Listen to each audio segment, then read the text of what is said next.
हमारा पेपर है विशिष्ट शिक्षा, स्पेशल एजुकेशन। आज का उद्देश्य है विशिष्ट शिक्षा का उद्देश्य, objective of special education, needs special education, शिक्षा की आवश्यकताएं, नीड्स ऑफ स्पेशल एजुकेशन। विशिष्ट शिक्षा का उद्देश्य विशेष या विशिष्ट शिक्षा हेतु निम्नलिखित उद्देश्य निर्धारित किए जा सकते हैं। पहला है, विशिष्ट शिक्षा का प्रमुख उद्देश्य गंभीर रूप से शारीरिक अक्षमता वाले छात्रों को स्वयं अपनी सहायता करने व देखभाल करने की कुशलता को विकसित करना। अर्थात विशिष्ट शिक्षा का प्रमुख उद्देश्य क्या है? जो बाधित हैं, शारीरिक रूप से बाधित हैं, वो अपनी सहायता कैसे कर सकते हैं, उसके लिए उनको कुशल बनाना। किन किन साधनों का वो प्रयोग कर सकते हैं। दूसरा है, विशिष्ट बालकों के लिए विशिष्ट शिक्षा देने का उद्देश्य उन छात्रों में ऐसी कुशलताएं विकसित करना है जिससे वे परंपरागत कक्षाओं में दी जाने वाली शिक्षा का लाभ प्राप्त कर सकें। परंपरागत मतलब सामान्य कक्षा में वो शिक्षा प्राप्त कर सकें। अगर विशिष्ट बालक सामान्य कक्षा में शिक्षा प्राप्त कर रहा है तो उनको क्या क्या सुविधाएं दें, किस प्रकार से उनका कौशल विकसित करें कि वो सामान्य कक्षा में भी शिक्षा का लाभ ले सकें। जैसे जो दृष्टिबाधित बालक हैं, जो ब्रेल पढ़ सकते हैं, उन्हें इस योग्य बनाना कि वह शिक्षा के विभिन्न सामान्य कार्यक्रमों में सुविधा से भाग ले सके। शारीरिक विकलांग बालकों की बाधाएं दूर कर सामान्य बालकों की भांति शिक्षा सुविधाएं प्रदान किया जा सके। अर्थात क्या उनको सुविधाएं दी जाए,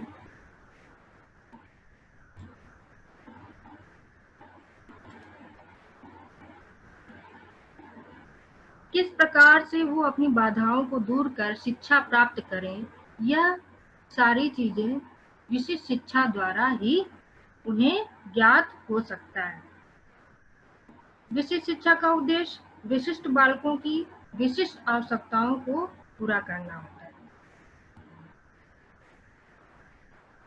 सामान्य बालकों की भांति शिक्षा के सभी अवसर सुलभ कराना जिससे उनकी अक्षमता उनके विकास में कहीं बाधक न बने और कोई भी व्यक्ति अपनी अक्षमता या विशिष्टता के कारण कार्य करने से वंचित न रहे।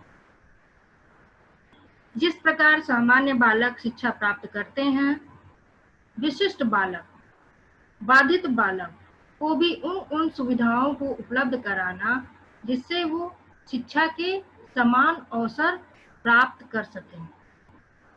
सामान्य पाठ्यक्रम के अतिरिक्त इनके लिए विशिष्ट क्रियाकलापों को आयोजन कर विशिष्ट आवश्यकताओं को पूरा करना जिससे आवश्यकताओं की पूर्ति हो सके। सामान्य पाठ्यक्रम तो होता ही है, साथ में क्या क्या एक्टिविटीज उनके लिए बनाए जाएं, इसका आयोजन विशिष्ट शिक्षा के अंतर्गत होता है। उनकी क्या क्या आवश्यकताएं हैं इसी के अंतर्गत होता है। विशिष्ट शिक्षा की आवश्यकता, क्योंकि विशिष्ट बालकों में बहुत सारी विशिष्टताएं भी हो सकती है या फिर उनमें कुछ आधारभूत विशिष्ट क्षमताएं भी होती है जिसके लिए प्रायः सामान्य शैक्षिक कार्यक्रमों के लाभों में से सभी का लाभ उन तक नहीं पहुंच सकता है।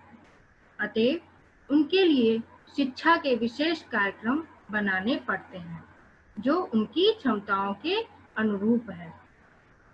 बहुत सारे उनके विशिष्ट गुण होते हैं। विशिष्ट बालक में कुछ प्रतिभाशाली बालक होते हैं और जो बाधित होते हैं, जो असामान्य होते हैं, उनको शैक्षिक कार्यक्रम के कैसे लाभ पहुंचे, उनके क्षमताओं के अनुरूप हो, यह सब विशिष्ट शिक्षा के अंतर्गत ही होता है। ये सारी उनकी क्या क्या आवश्यकताएं हैं वो विशिष्ट शिक्षा में हम जानते हैं। विशिष्ट बालक अपनी विशेषताओं के कारण ही सामान्य रूप से दी जाने वाली शिक्षा का लाभ नहीं उठा पाते। सामान्य कक्षा सामान्य बालकों को साथ दी जाने वाली सामान्य शिक्षा उनके लिए उपयोगी संभव नहीं होती। सामान्य कक्षा में वो सामान्य बालकों के साथ शिक्षा प्राप्त करने में असमर्थ होते हैं। जैसे जो बाधित बालक होते हैं, जो दृष्टि बाधित हों, श्रवण बाधित हों, कोई भी शारीरिक रूप से या मानसिक रूप से बाधित हों, उनकी क्या मूलभूत आवश्यकताएं हैं वो सामान्य कक्षा में नहीं हो सकती। उनके लिए विशेष सुविधाएं बनानी पड़ेगी। उन्हें अपनी क्षमताओं और आवश्यकताओं के अनुरूप शिक्षा की आवश्यकता होती है। ऐसे तभी संभव हो सकता है जब उनके लिए विशेष शिक्षा की व्यवस्था की जाए। अब इन तथ्यों को ध्यान में रखते हुए विशेष शिक्षा की आवश्यकता को निम्न बिंदुओं में वर्णित किया जाता है कि क्या आवश्यकता है। पहला है वैशिष्ट्य का आधार, यानी विशिष्टता। विशिष्ट बालकों की विशिष्टता का स्तर अधिक होने के कारण वे सामान्य शिक्षा कार्यक्रम से लाभान्वित नहीं होते हैं। सामान्य शिक्षक तथा सामान्य शिक्षण पद्धतियां उनके लिए व्यर्थ होती हैं। ऐसे बालकों के लिए विद्यालयों, विशेष कक्षाओं, उपकरणों एवं शिक्षण प्रविधियों की आवश्यकता होती है। यानी जो विशिष्ट बालक हैं, जो चाहे प्रतिभाशाली हो या बाधित हो, प्रतिभाशाली में कोई विशिष्ट गुण होता है।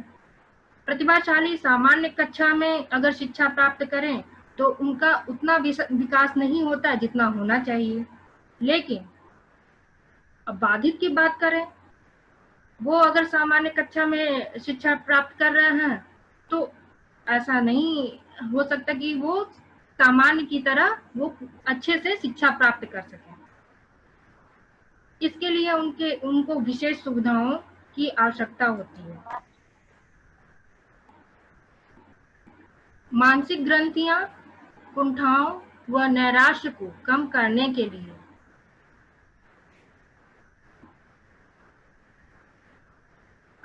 के लिए विशिष्ट बालकों की निर्योग्यताएं उन्हें सामान्य बालक से पीछे कर देती है।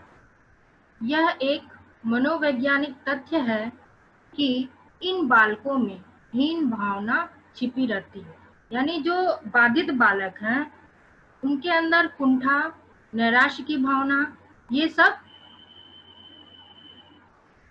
सामान्य बालकों के साथ शिक्षा प्राप्त करने में आ सकते हैं। मानसिक रूप से एक तो बाधित होते हैं, दूसरे वो मानसिक रूप से सुदृढ़ नहीं हो पाते हैं। अगर सामान्य बालक उनसे अच्छा बेहतर प्रयास करे तो जाहिर सी बात है उनके अंदर कुंठा की भावना आएगी। तो ये सब मनोवैज्ञानिक तथ्य हैं। सामान्य शैक्षिक कार्यक्रमों का लाभ न उठा पाने, खेलों में प्रदर्शन न कर पाने तथा मित्र मंडली समिति के होने के कारण इन बातों का प्रभाव मस्तिष्क पर पड़ता है। वो सामान्य शैक्षिक कार्यक्रम तो शैक्षिक कार्यक्रम का लाभ उठा नहीं पाते और जो मित्र मंडली होती है उनका सीमित होती है। आप सभी अपना म्यूट कर दीजिए, डिस्टर्ब हो रहा है बीच में। फलस्वरूप उनमें कुंठाएं बढ़ने, मानसिक ग्रंथियां बनने तथा निराशा बढ़ने से वह अपने आप को अकेला समझने लगते हैं। इससे इनका विकास अवरुद्ध होता है। तो ये कैसे? जब सामान्य के साथ शिक्षा प्राप्त कर रहे हैं और सामान्य उनसे बेहतर प्रयास कर रहा है, तो जाहिर सी बात है उनके अंदर कुंठाएं विकसित हो सकते हैं। विशिष्ट बालक इन भावनाओं से ग्रसित न हो, इसलिए विशेष शिक्षा एवं प्रशिक्षण की आवश्यकता होती है। कुंठाएं, निराशा आदि जीवन का हिस्सा न बनने पाए, इसलिए उन्हें विभिन्न शैक्षिक क्रियाकलापों में व्यस्त रखना आवश्यक है। विभिन्न शैक्षिक, ढेर सारे शैक्षिक प्रोग्राम्स हैं, कार्यक्रम हैं, उनमें क्या कर उनको प्रोग्राम्स को लाके उनको व्यस्त हम रख सकते हैं, ताकि ये सब भावनाएं उनमें न समायोजन हो। अब उनका समाज में कैसे समायोजन हो, यह भी हम विशिष्ट शिक्षा के अंतर्गत ही जानेंगे। परिवार, विद्यालय, समाज तथा मित्र मंडली में उनका सामान्य बालकों के साथ समायोजन नहीं हो पाता है। उपेक्षित अनुभव करने के कारण वे उदासीन दिखाई पड़ते हैं। विशिष्ट बालकों में कुसमायोजन के अंकुर उत्पन्न न हो, इसके लिए उन्हें विशेष शिक्षा व प्रशिक्षण की आवश्यकता होती है। कैसे वो समाज में समायोजन करें, मित्र मंडली में, सामान्य बालकों के साथ, यह सब विशिष्ट शिक्षा के अंतर्गत ही हो पाता है, जान पाते हैं। मानवतावादी दृष्टिकोण। लोकतांत्रिक व्यवस्था का आधार और मानवतावादी दृष्टिकोण। व्यवहार विकास के कारण किसी बालक की उपेक्षा करना न तो न्याय संगत है और न ही मानवीय दृष्टिकोण से उचित है। मानवतावादी दृष्टिकोण में हम देखते हैं, विशिष्ट बालक अपने ही परिवार के ही सदस्य होते हैं। इनका कोई अलग समाज, परिवार या जाति नहीं होती। इन्हें भी सामान्य नागरिक की भांति जीवन यापन करने का अधिकार है। यह हमें अपना दृष्टिकोण विकसित करना है कि उनके साथ दोहरा व्यवहार ना करें। अगर वो बाधित हैं, वो भी एक क्या है? इंसान है। उनकी क्या आवश्यकताएं हैं, इस पर हमें ध्यान देना चाहिए। यही लोकतांत्रिक व्यवस्था का आधार है। मानवतावादी दृष्टिकोण। व्यवहार विकास के कारण किसी भी बालक की उपेक्षा करना न तो न्याय संगत है और न ही मानवीय दृष्टि से उचित है। यह तो दृष्टिकोण हम सभी में रहना ही चाहिए। समुचित विकास हेतु उनका समुचित विकास कैसे हो? मानव संसाधन किसी न किसी प्रकार से समाज के लिए उपयोगी होते हैं। मानव संसाधन का एक रूप विशिष्ट बालक, इनमें भी क्षमताएं, कुशलताएं और योग्यताएं होती हैं। अब विशिष्ट बालक भी एक जिस तरह से सामान्य बालक है, वैसे ही विशिष्ट बालक भी होते हैं। उनकी भी अपनी आवश्यकताएं हैं और उनकी भी अपनी क्षमताएं हैं।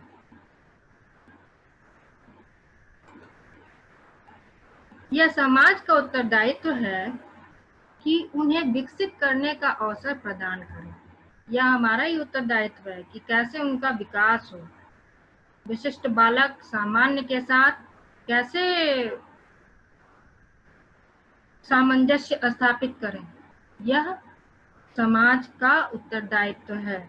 विशिष्ट बालक भी समाज के उपयोगी सदस्य बन सकते हैं और राष्ट्रीय गौरव को बढ़ाने में अपना अमूल्य योगदान दे सकते हैं। ऐसे बालकों में कुशलताएं और क्षमताएं उत्पन्न करने के लिए उनके अनुरूप शिक्षा व्यवस्था करना आवश्यक होता है।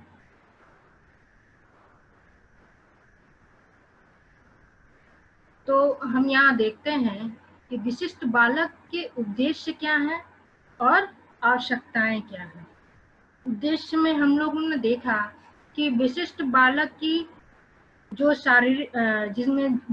शारीरिक रूप से बाधित है, मानसिक रूप से बाधित है, सामाजिक रूप से बाधित है, या जो प्रतिभाशाली, जो बाधित है, वो सामान्य के साथ सामंजस्य कैसे स्थापित करें। सामान्य कक्षा में अगर उनको शिक्षा दी जा रही है तो उनको क्या क्या सुविधाएं दी जाएं। तो विशिष्ट शिक्षा के उद्देश्य के अंतर्गत उनको क्या क्या हम सुविधाएं दे सकते हैं, हाँ, जिससे वो सामान्य कक्षा में भी, सामान्य कार्यक्रमों में भी अपना लाभ ले सके, यह जानना है। और आवश्यकता में हम देख रहे हैं क्या आवश्यकता है, विभिन्न आवश्यकताएं देख लिए। वैशिष्ट का आधार है, फिर समायोजन हेतु कि परिवार और समाज में कैसे वो समायोजन करें। हाँ, मानवतावादी दृष्टिकोण यह हम सभी में होना चाहिए कि विशिष्ट जो बालक हैं, बाधित जो बालक हैं, उनके साथ हम कैसा व्यवहार करें। समुचित विकास हेतु जिस प्रकार सामान्य है वैसे ही विशिष्ट भी, उनका भी विकास होना चाहिए। तो यह सब, यह उद्देश्य और आवश्यकता, यह हम विशिष्ट शिक्षा के अंतर्गत ही समझ पाते हैं।